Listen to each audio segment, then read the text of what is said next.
The name and cause of death have been released for a body found in the Iron Mountain dumpster, and a new bus service is coming to Dickinson County schools.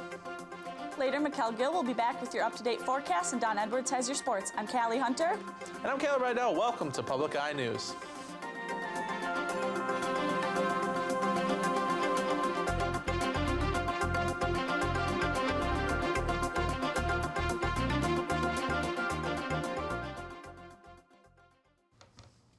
An update to a story covered on yesterday's Public Eye News. On Tuesday morning, Iron Mountain Police found a dead body in a dumpster outside of a Goodwill. The body was identified today as 59-year-old Shelley Bowman by the Iron Mountain Police earlier today. According to the police, Bowman went into the dumpster to retrieve items out for repurposing when she slipped and fell headfirst in the open area of the dumpster. Toxicology on the body is still to be performed, but a preliminary cause of death has determined it to be an accident. In Brighton Township and Dickinson Iron ISD, the school districts are scrambling to get new school buses. A few weeks ago, the districts were notified that the transportation companies they are using, called R&A Transportation, was going to break its contract in roughly 1 month. The school districts have chosen their new bus service to come from an Eagle River bus service. However, this means that the school will have to buy new buses and get them inspected by the Michigan State Police before putting them on the road. The school districts are also having a hard time finding bus drivers and are hoping that the bus drivers from R&A switch to the new company. The school districts hope to have the new buses up and running by November 26th. UP Health System Marquette and UP Health System Portage were the only Upper Michigan hospitals to receive top safety ratings on Thursday. The rating scale is based on letter grades, with A being the highest. The ratings are based on the hospital's ability to protect patients from avoidable errors, injuries, accidents, and infections. The hospitals were 2 of 855 hospitals across the nation to receive the top rating. A 32-year-old Forsyth man is facing 1 charge of murder and 2 counts of first-degree child abuse in the death of his 4-month-old child. Randy James Toimanen was arrested Wednesday night at his parents' residence in Ely Township without incident.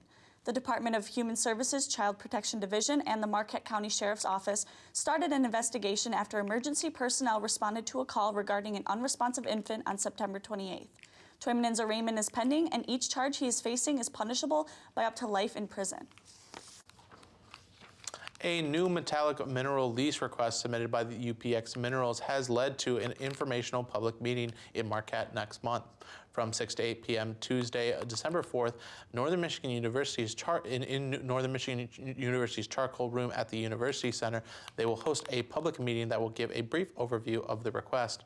This meeting, held by the Michigan Department of Natural Resources Office of Minerals Management, will give attendees the ability to ask questions. UPX Minerals is a division of Highland Copper. Their request is for a lease of metallic is and will be in Marquette and Iron Mountain counties, The controversial Line 5 pipeline that runs under the Mackinac Bridge has been a state issue for a long time, with many people stating that it is unsafe and that a burst in the pipe could destroy much of the Great Lakes ecosystem. This morning, Enbridge, the company in charge of the pipeline, and the state of Michigan have brought forth a proposal to create a tunnel under the bridge to house the pipeline.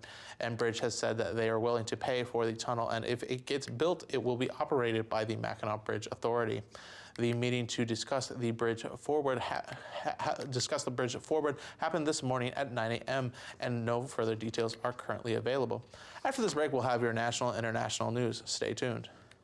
The name Enron remains synonymous with corporate greed. There was no time for soul searching. I'm just racing up to the wheelhouse to tell the captain we've got trouble. If you worked at a company like Enron, would you raise your voice? And there was a common saying at Enron, you either got it or you didn't get it. There was a culture of silence.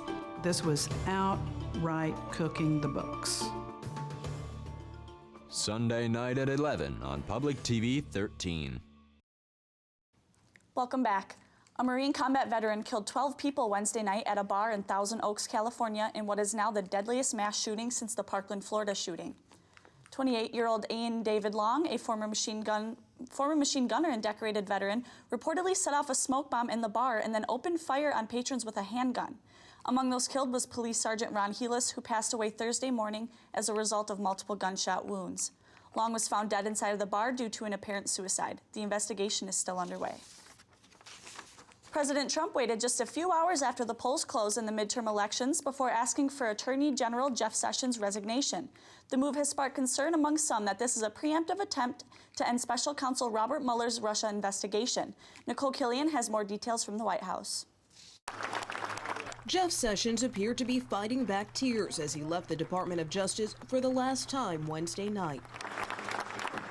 Sessions resigned as Attorney General earlier in the day, and he did so at the president's request. I told you before, I'm very disappointed with the Attorney General. The president has openly expressed his frustration about Sessions' decision to recuse himself from overseeing the investigation of Russian interference in the 2016 election. He should have never recused himself. President Trump named Sessions' Chief of Staff Matthew Whitaker as the acting Attorney General.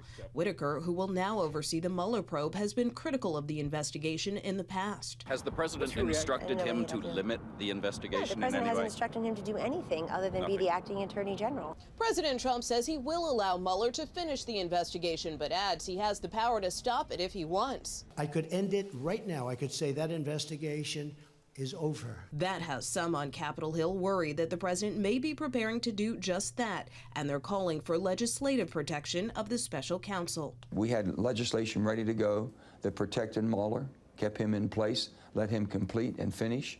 I would hope that we can bring that back up, have the support, bipartisan support, to protect this investigation to get it completed. Protecting Mueller was on the mind of protesters who demonstrated outside the White House last night after learning of Sessions' fate. Nicole Killian, CBS News, the White House. Chief Executive of Tesla Elon Musk must step down as chairman from Tesla after a lawsuit from a U.S. agency alleging Musk duped investors into believing that the company was going private. Musk, in a settlement deal with the U.S. Securities and Exchange Commission, will be staying in as a CEO. On Thursday, Tesla's board named Robin Denholm as Musk's replacement as chairman. Denholm is stepping down from her position as strategy head and CFO of Telstra, which is Australia's largest telecommunications company.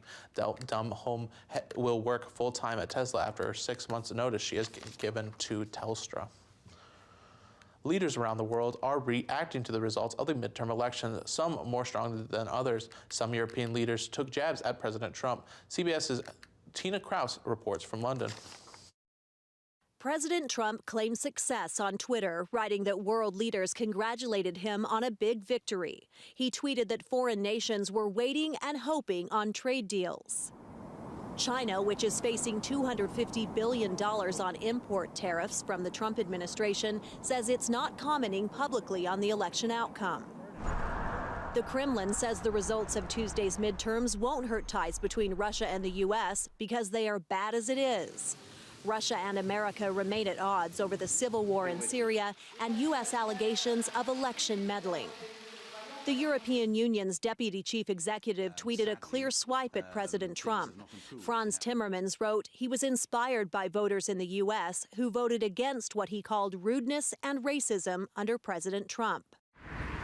In Israel, officials say they don't expect a Democratic backlash to hurt chances of an Israeli-Palestinian peace deal. I think most serious Democrats understand that any Israeli government has to have a close relationship with the White House.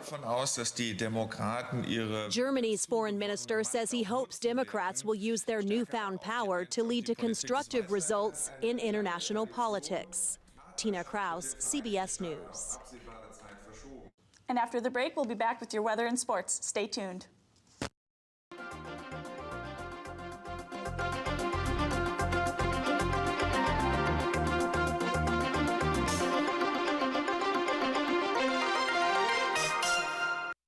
We'll visit Little Bighorn National Monument in Montana.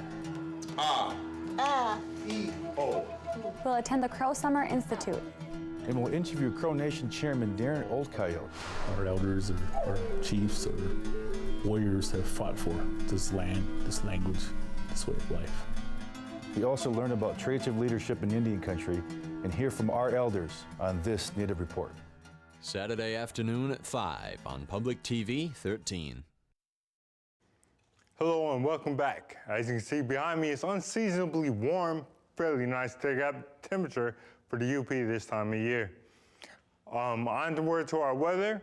Tonight where current conditions are cloudy, Temperatures 32 degrees with the winds west-northwest and a barometric pressure of 30.33 and falling. Tonight it's going to be some of that snow showers. 28 degrees is the low. Winds east at 5 miles per hour.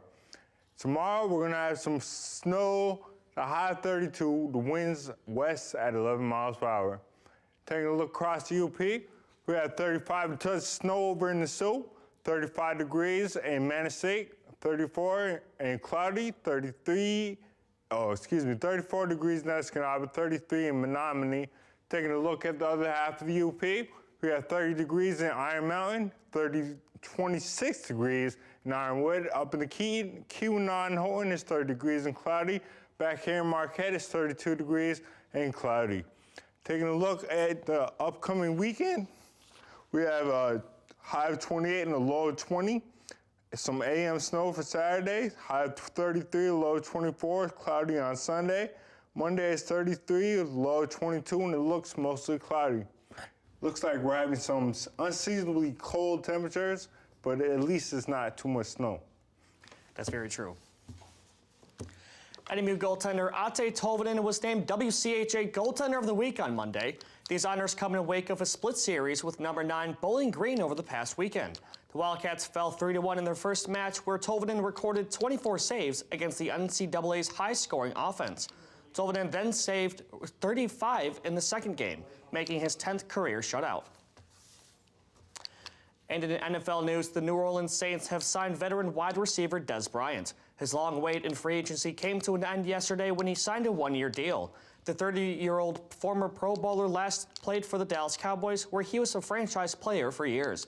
Now he joins Drew Brees, Alvin Kamara, and Michael Thomas on a very dangerous Saints offense. The Minnesota Vikings have picked up running back Amir Abdullah after he was cut by the Detroit Lions. The former starting back was a second-round pick out of Nebraska back in 2015 until lack of production and fumbling issues pushed him to the bench this season. Abdullah now joins the 5-3 Vikings, who are fighting for the top spot in the NFC North.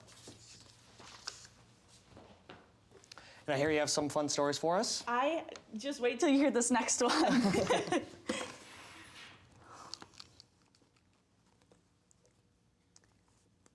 A Missouri landlord got the scare of his life Wednesday when he went to evict a tenant and found a 6-foot-long alligator in the tenant's hot tub. The tenant described the alligator as, quote, gentle as a puppy and a big cuddly lizard, unquote. Control workers also found two boas, and a rabbit in the residence.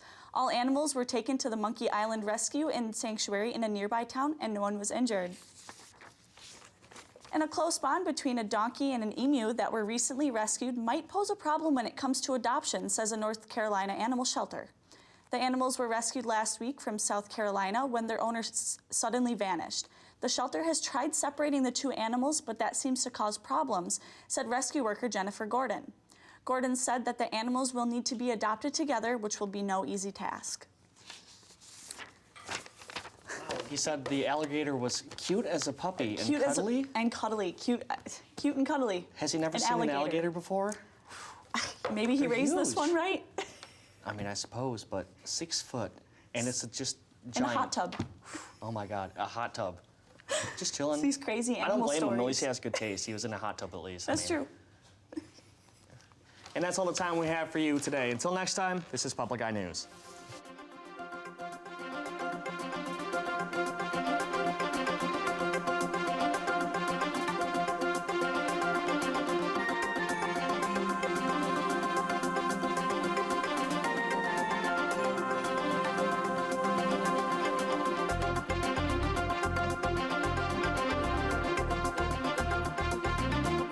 The preceding program was produced in studios located in the Edgar L. Hardin Learning Resources Center by WNMU-TV, Northern Michigan University Public Television.